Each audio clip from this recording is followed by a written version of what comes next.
may or you may not answer, but we will take this opportunity na nandyan ka para itanong sa iyo ito. Yes.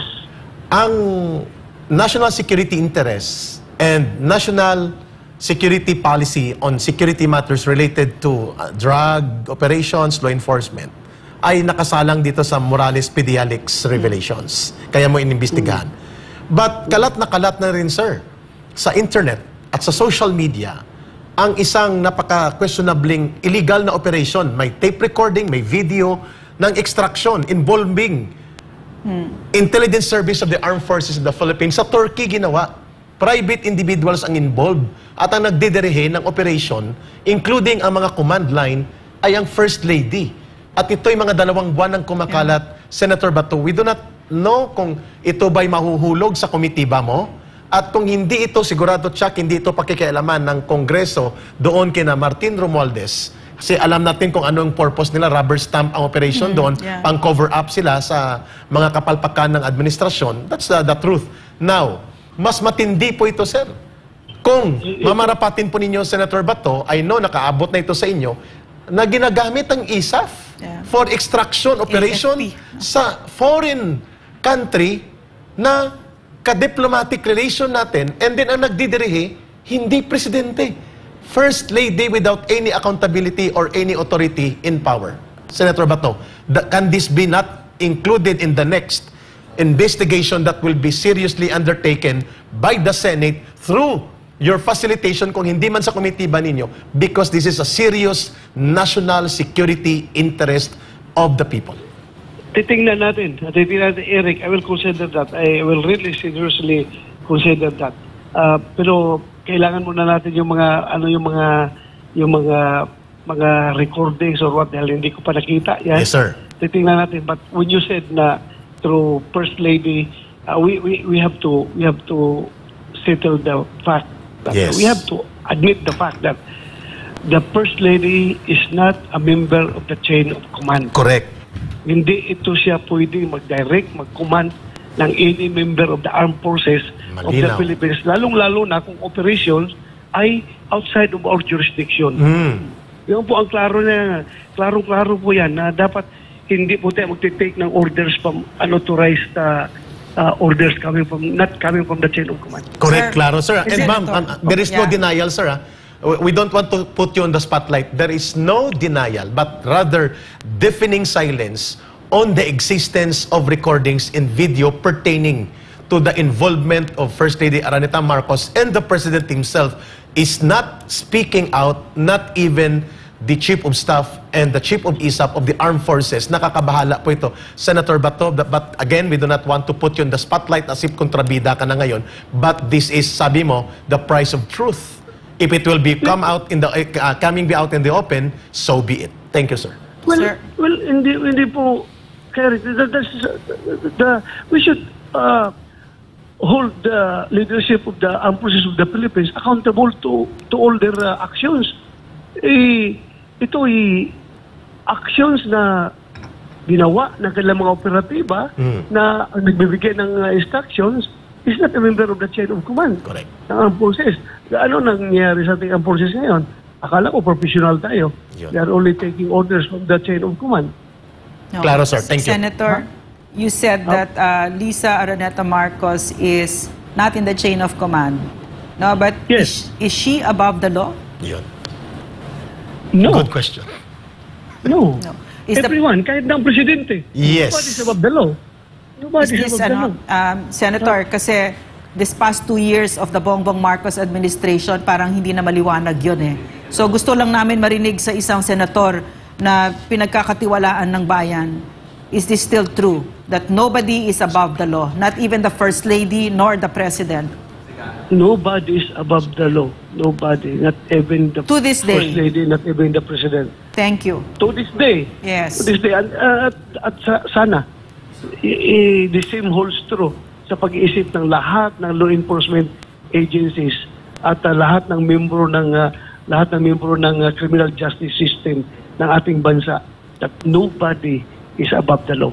Senator, one last pahabol. Sige, ma'am. So, if you find out that DG Lazo was lying no? Because he said that and he was just covering up for his appointing power, no, authority. Will there be any sanctions? Well, sigurado mananagot siya kung nagsisinungaling siya. Sigurado mananagot siya. Mayroong administrative at criminal liability dahil under oath siya, nagsinungaling siya.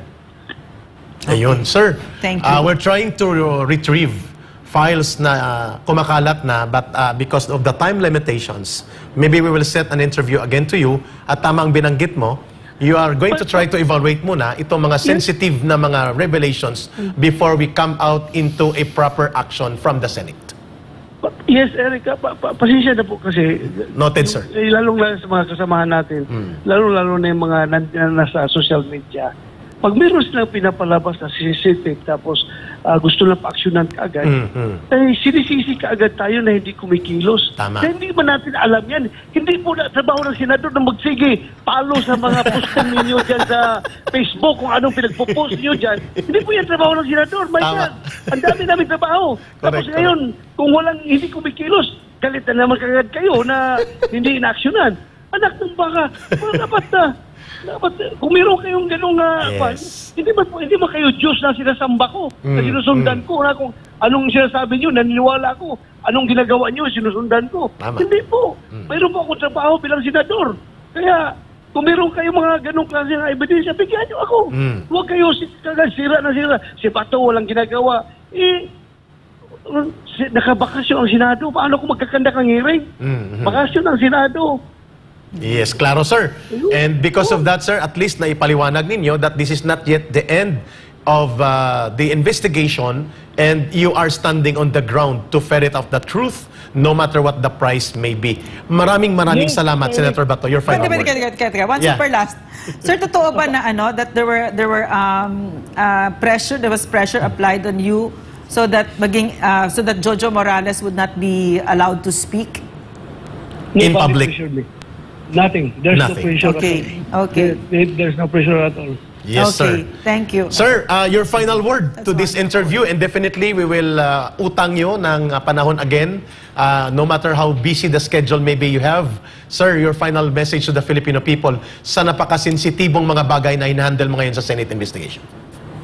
Kay Eric, Loreno, gusto ko lang paintindi sa ating mga kababayan na pasensya na po if I failed your expectation. No, sir, you If you didn't. expect something na hindi ko nakamit, pasensya na po. I'm very sorry for that. Basta, for me, I have to stick to my objective of this committee hearing. This is inquiry in aid of legislation. Mag-stick po ako dyan. Kung meron mang mga collateral damages na mangyayari in the course of my investigation, dahil sa truth na lumalabas, ay hindi po tayo takot dyan. Hindi natin isusuppress yan, palalabasin natin yan. Hindi po tayo magkukover up. Huwag kayo mag-alala. Yung inyong Senador Bato po ay nagtatrabaho galing sa puso. Tama. Wala po akong agenda dito. Sabihin ninyo, re-electionist ako, takot ako kung ganito, ganon. I don't care. Pwede man ako hindi na tumakbo kung pagod na ako. Pwede na ako hindi tumakbo. Magpahinga ako. Mag-enjoy na lang ako sa aking mga apo. Wala man napakasarap na buhay nang walang ginagawa. Pero nakita ko, sa ngayon hindi sa nag-atik-atik ako. Kundi nakita ko kung hindi rin ako tatakbo. Tapos ang mananalo malang mga senador na puro rin may mga personal interest, ambition or interest or what, siguro I will offer my services to the people kung gusto pa rin nila. Yes. Pero kung ayaw nila, wala akong magawa. Correct. Nagpapabuto tayo. Hindi natin pinipuro sa tao, bumuto kayo. Hindi ba tayo ganun?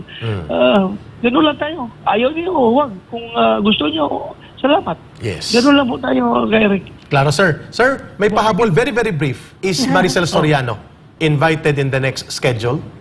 Yes. In Soriano, Paquito Ochoa. Yun. Klaro. Sino pa yung kausap yung nag-usap sa telepono si